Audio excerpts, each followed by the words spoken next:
Oh. I'd like to call to order the August 17 Bristol, Virginia School Board meeting to order. We would stand and recite the pledge. Pledge allegiance to the flag of the United States of America and to the republic for which it stands, one nation, under God, indivisible, with liberty and justice for all.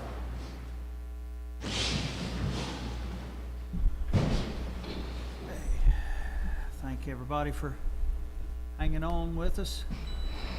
The item is approval of agenda. Do I have a motion? Mr. Chairman, I'll make a motion to approve the agenda. Second. Ms. Jones? Mr. Alvis, Yes. Mr. Goodpaster, Yes. Mr. Fletcher. Yes. Thank you. Next up is the public comment. I do not have any cards. Is there anyone that wants to speak? Okay. All right. Thank you. Takes us to the action items. 3A, approval of VSBA policies. Dr. Perigin. Mr. Chairman, we have had these, you've had access to these for a little while. We didn't add them to the agenda at the first August meeting because it was such a lengthy agenda.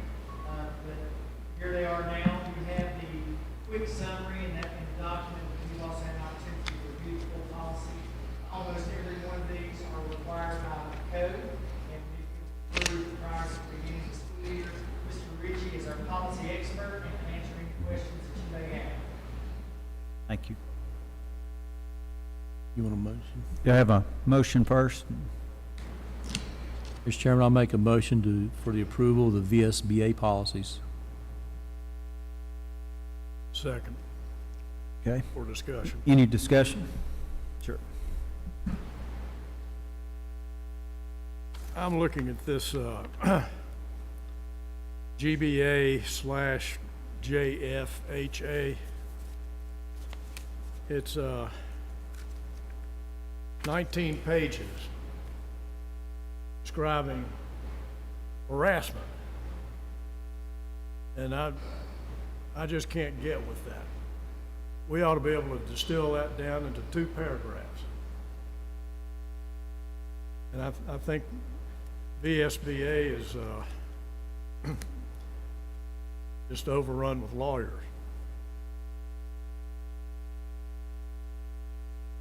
I can speak to that for just a minute. There was legislation that was passed that caused things to be kicked in on August the 14th. I agree with you talking about a lengthy policy. We already, we deal with sexual harassment issues. We have used this old policy before in the past.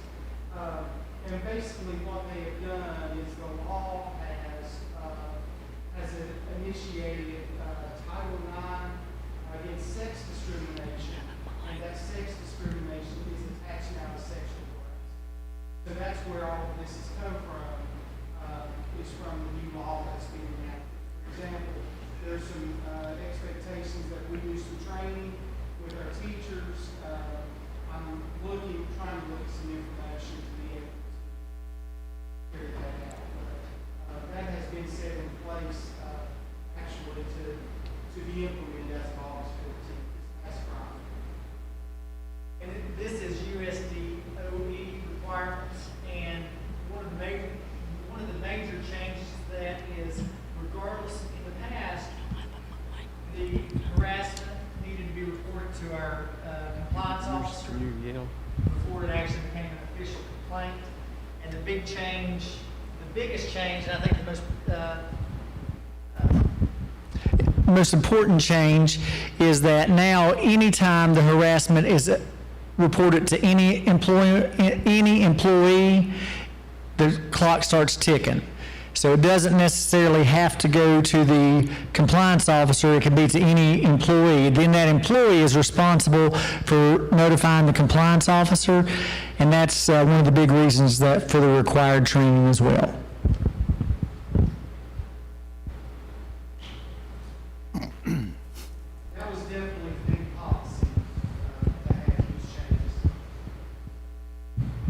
Well, it doesn't explain the 19 pages.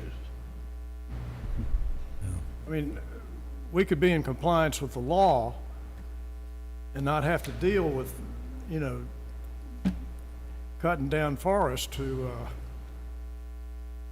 put it down on paper. That's my personal opinion. I'm not a lawyer, so I can't speak to what the legislation says. But in that first paragraph, how many different protected groups are there? And when you see that show up in 2 or 3 policies. So if we use that and then said, you know, if anybody's harassed, report to you, and then that's the end of it. Well, that's the, Investigate it. And, yeah, that's the beginning of it, actually. That's that's yeah, the beginning yeah. as far as taking care of it. Right. You know, the end of it would be, you know, some decision on the part of you or the board. I will say, many, many years ago, I don't know if this can pick up or not.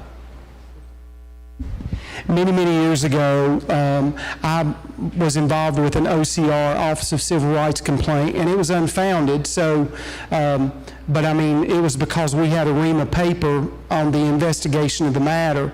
And even though I'm really disheartened to look at how long this policy is, I do appreciate the detail of the step by step that we have to follow, because we never want to get into a place where we have the Office of Civil Rights in our business. We want to make sure that we're doing everything right. So.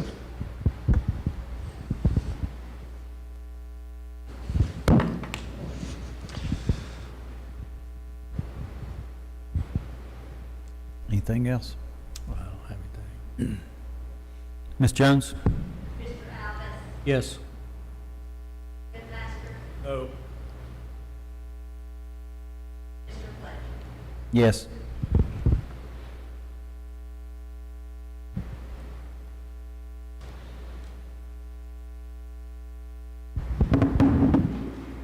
Next item is 3B, approval of 2020-2021 school board goals.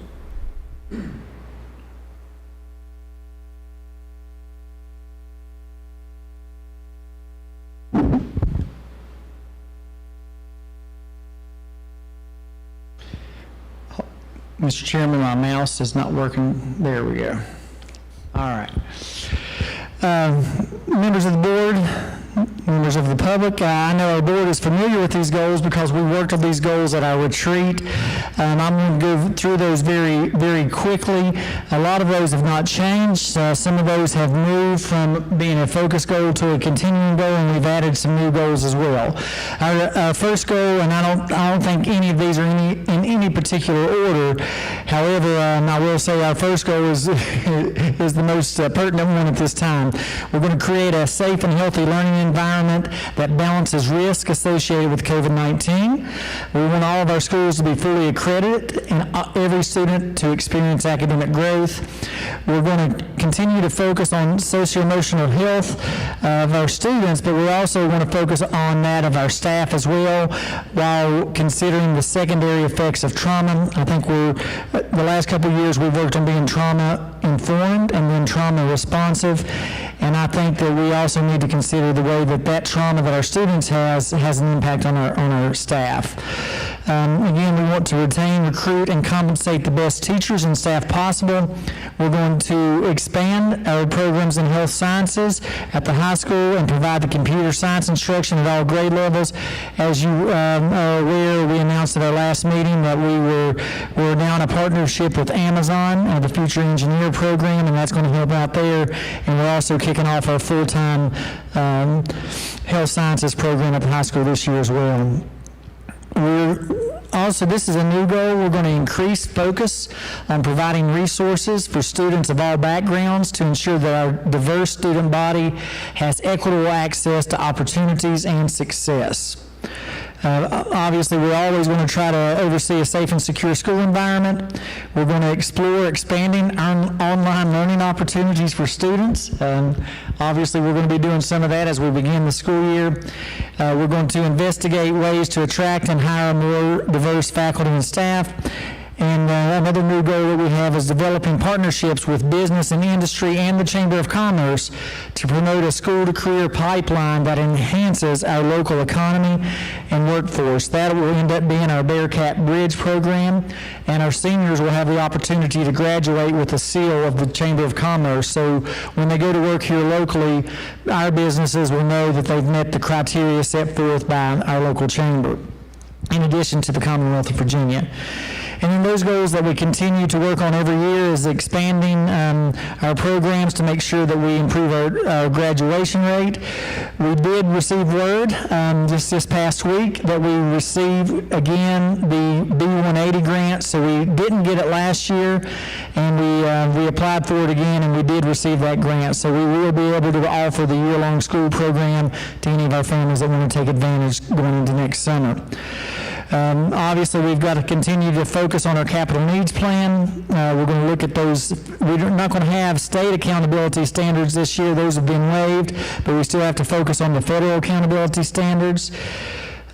Again, continue to focus on our literacy and numeracy skills throughout the division. Make sure that we're ready to use emerging technologies that will enhance 21st century learning. We're going to focus on school attendance interventions. However, that is not going to be as strong as a focus this year, because we really want to make sure that from our student standpoint and our staff standpoint, that if they're not feeling well, if they're having any symptoms or signs of COVID-19, that they're staying home, even if it's just for a day or two, to make sure that we're not taking a chance on spread. So even though we know that attendance is important, that focus will probably be more centered around attendance in a remote environment than it will be in an in-person environment, because we certainly don't want to encourage anyone to come to school this year if they're sick. We also, we've been working towards beginning to have a more robust inclusion program, and I think we're ready to take our next step there. Again, we're going to focus on decreasing bullying and providing better classroom management techniques for our teacher. And this was one of the goals that we moved from a focus goal down to a continuing goal. We already have approval from our board and from City Council to move forward with building a new elementary school. We have just decided to put that on hold for a variety of reasons. And so that no longer needs to have our main focus. It can be a continuing goal. And I recommend that the board approve these goals, and we look forward to ensuring that we meet these goals as we go into this next school year. Thank you, Dr. Perigin. Mr. Chairman, I move that we approve the school board goals. Second. Ms. Jones? Yes. Yes. Yes. Next is 3C, approval of regulation IKF R2 class rank. Mr. Chairman, at our last meeting, we introduced the potential change to this regulation. This is really just a housekeeping issue. We've been following this practice for several years. We just did not have it clearly written in our policy. And so the recommendation is to add the words, as a maximum of 8 courses per year will count towards class rank. Any additional classes that are taken either in the summer or during the school year will count towards GPA, but class rank will be calculated just on the 8 classes that we have during the school day, and that is truly to provide an equitable environment for all students. Okay, thank you. Mr. Chairman, I'll make a motion to approve regulation IKF R2 for class rank. Second. Any discussion? Ms. Jones? Yes. Yes. Yes.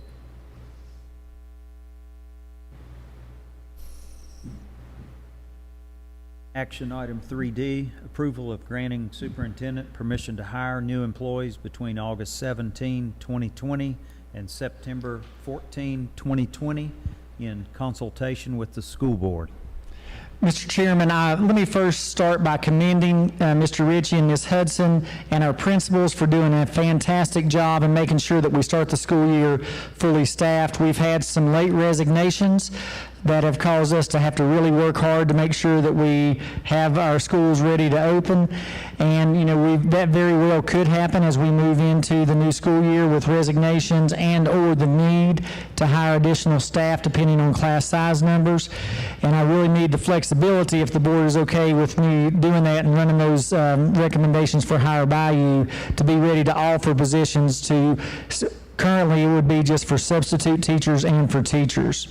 With obviously, just like with the reopening plan, we would be in constant consultation with you as we were making those decisions, and it would just streamline the process if I had that authority.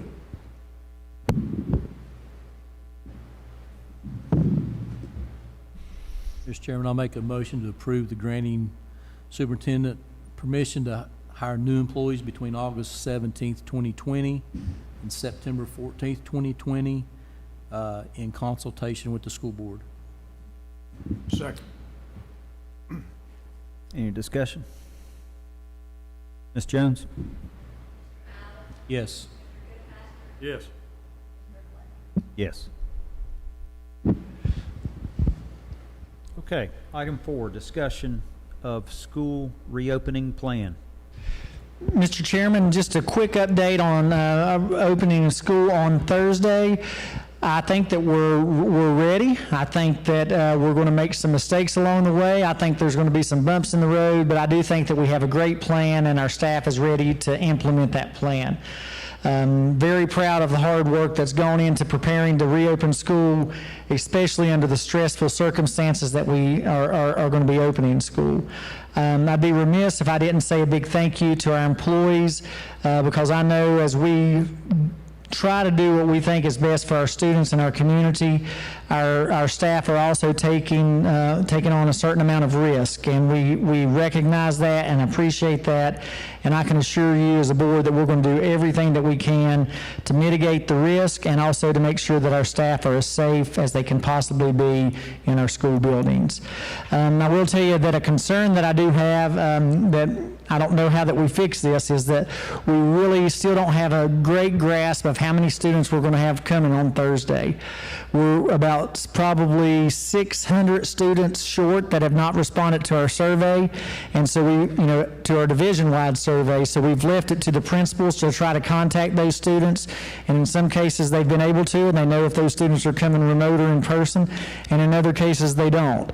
So I think there'll be a lot of surprises for us on Thursday once students arrive in the building or whenever they try to log on and get into one of our remote classes. So, that's just, we've really worked hard to try to get as much information as we could, and like I said, we're still about 600 short, so that's a little over a fourth of our total student body that, we're not sure if they're coming in person or remote, but we'll work through that.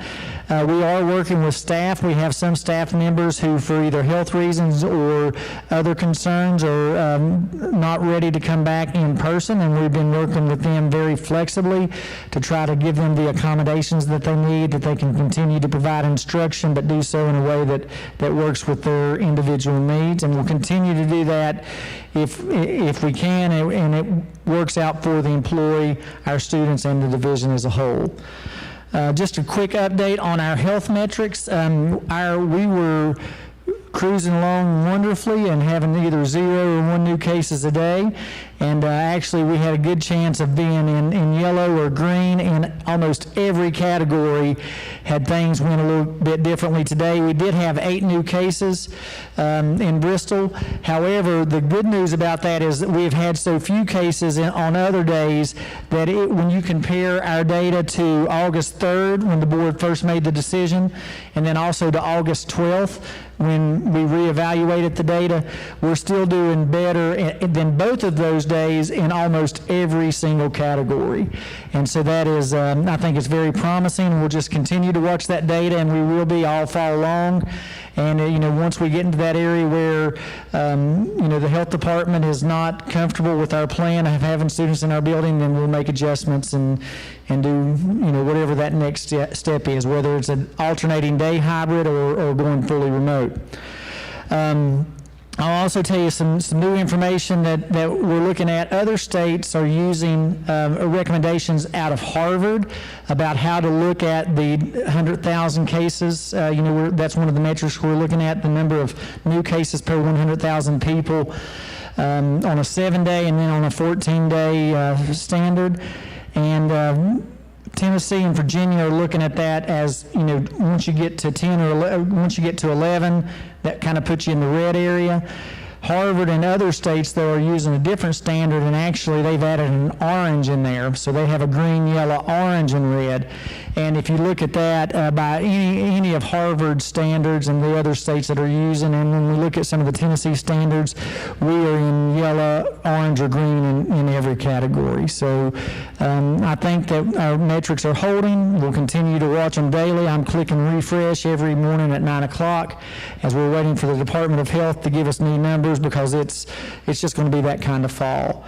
And I will just finally end by saying, and I've mentioned this a couple of times, is we have a great plan. Our committee put together one of the better plans that I've seen, and I'm very proud of that. It's not a perfect plan. There'll be mistakes along the way. Buses will be late. Car rider lines will be long. A lot of things are going to happen.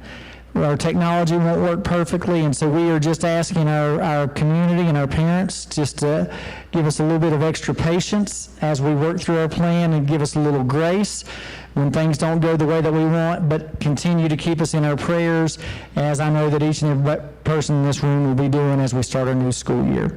So with that, I would just let our staff and students and teachers know that we've got their backs, and we're going to take care of everybody in the very best manner that we know how to do. And that's a quick update, Mr. Chairman. Thank you. I'd like to commend Mr. Ritchie and all his committee for putting that plan together. It's detailed, it's comprehensive. It hits every note that we can conceive of. And I also want to commend all the teachers that are going to participate, particularly the ones that are coming to teach in person. And Dr. Perigin, your letter that I read this weekend was superb, and you say that's going to be on Facebook? Yes, we put it on our Facebook page. Good. And I think we're ready to open school. Yeah, I'll just want to just reiterate what Mr. Goodpasture said. I just appreciate the committee's hard work.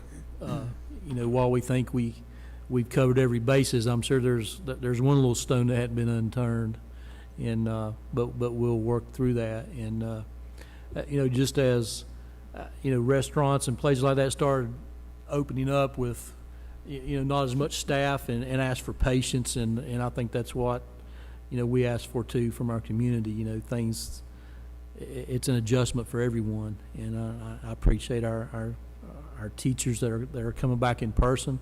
I appreciate the ones that are going to be teaching online. It's going to take the whole team to do that. And Bristol Virginia Schools has always been a great team from every individual that everybody contributes. Janitorial, kitchen,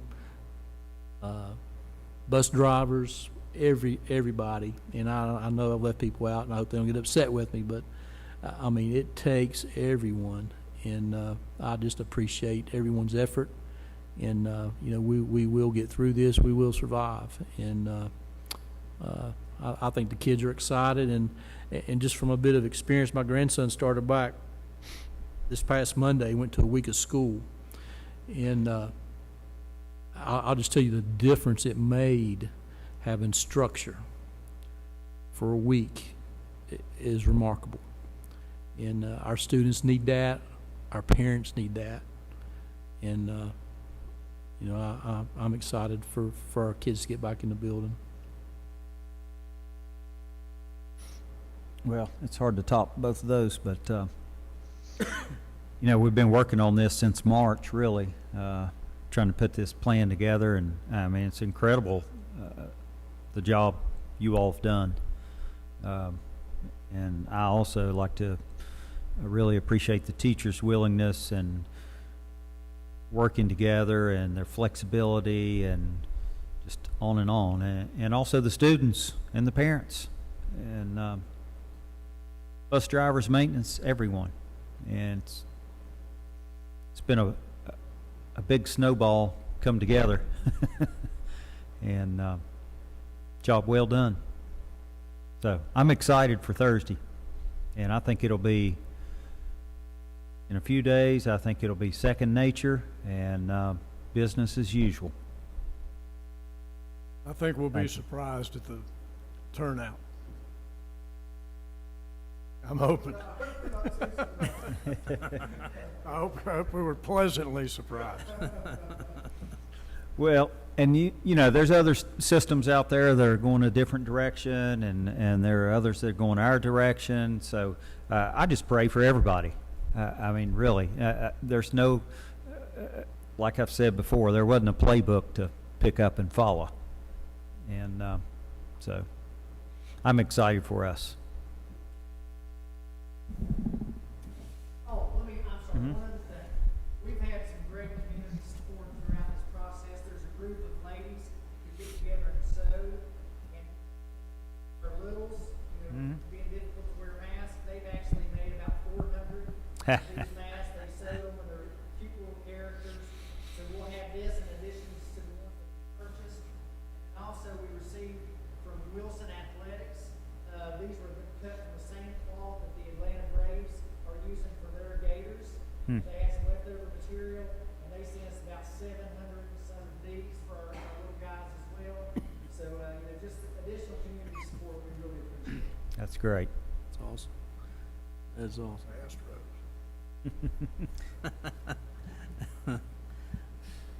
Okay. There's nothing else. I believe that leads us to the closed session. Mr. Alvis, would you like to read us in? Sure.